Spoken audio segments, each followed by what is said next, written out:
হাদিসে আছে ঘরকে সবসময় এমন পরিপাটি করে রাখো যে এখনই মেহমান আসবে, আর মনটাকে এমন পরিষ্কার করে রাখো যে এখনই কিয়ামত হবে। সকালবেলা উঠে যদি ঘরটা গুছিয়ে নিয়ে যায় তাহলে কিন্তু মাথার চাপটাই কমে যায়, রান্না করতে গেলেও আর চাপ থাকে না যে আমার ঘর গোছাতে হবে বা এটা পরিষ্কার করতে হবে। এই জন্য সকালবেলা উঠে আগে ঘরটা গোছাতে চলে এসেছি। আজকে মনে করেছি সব ঘর পরিষ্কার করে গুছিয়ে রেখে তারপরে রান্না করতে যাব, আর এই মনে করাতে কিন্তু বেশ অনেকটাই দেরি হয়ে গিয়েছিল। তারপরেও আজকে শুক্রবার যেহেতু সকালবেলা সবকিছু গুছিয়ে রেখে রান্না করতে গেলে কিন্তু মনটাও ভালো লাগবে বা তাড়াতাড়ি হয়ে যাবে।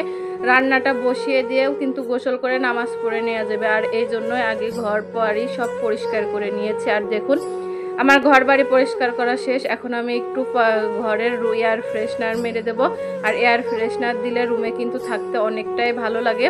তো এরপরে আমার জামাই আর ছেলে চলে যাচ্ছে নামাজ পড়তে, তাদের বিদায় দিয়ে আমি যাব রান্নাঘরে। ওই যে বললাম ঘরটা পুরো গুছিয়ে তাদের নামাজে পাঠিয়ে তো আমি রান্নাঘরে যাচ্ছি। যদিও একটু দেরি হয়ে গিয়েছে তারপরেও কি আর করা, নামাজ পড়ে এসে তারা একটু হয়তো বা বসে থাকবে খাওয়ার জন্য। আমার দেওর এসেছে, তারা দুইজন বাবা ছেলে গুছিয়ে তাদের চাচ্চুর জন্য অপেক্ষা করছে।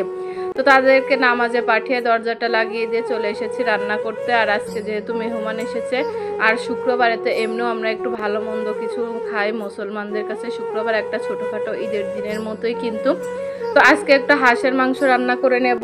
ঈদের সময় গ্রাম থেকে আসার সময় আমার মার বাড়ি পোষা রাজহাঁস যে দিয়েছিল সেইটাই রান্না করব। আমার দেওরের জন্য রেখে দিয়েছিলাম, সে পছন্দ করে, তাই এতদিন আমরাও খেয়েছিলাম দুটা, আর একটা বড় 3.5 কেজি ওজনেরটা ওর জন্য রেখে দিয়েছিলাম, সেটাই আজকে বড় হাঁড়িতে রান্না করে নেব।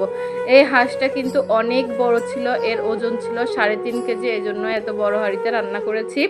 আর এই যে হাঁসের মাংসটার কিন্তু মশলাটা ভালো করে কষিয়ে নিলে হাঁসের মাংস খেতে মজা লাগে। আর হাঁসের মাংস কিন্তু অতিরিক্ত জালে রান্না না করে কষানো আস্তে আস্তে আর অল্প জালে রান্না করলে বেশি খেতে মজা লাগে।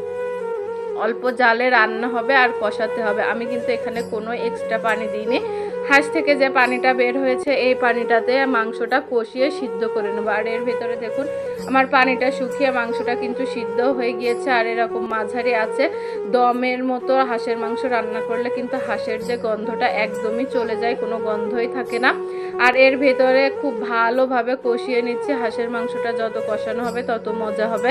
এর ভেতরে আলু আর আস্ত রসুন দিয়ে দিয়েছি, যে কোনো মাংসের আস্ত রসুন খেতে তো খুবই ভালো, আর শরীরের জন্য কিন্তু আস্ত রসুন অনেক উপকারী। তো মাংসটা ঝোলের পানি দিয়ে দমে বসিয়ে আমি চলে গিয়েছিলাম গোসল করতে, আর তারাও নামাজ পড়ে চলে এসেছে। এখন আমি তাদেরকে খাবার দিয়ে দেবো। আর আজকে দুপুরে তেমন কিছু করতে পারিনি কারণ আমার দেওর হঠাৎ করেই এসেছে, তো এই তো সামান্য আয়োজন।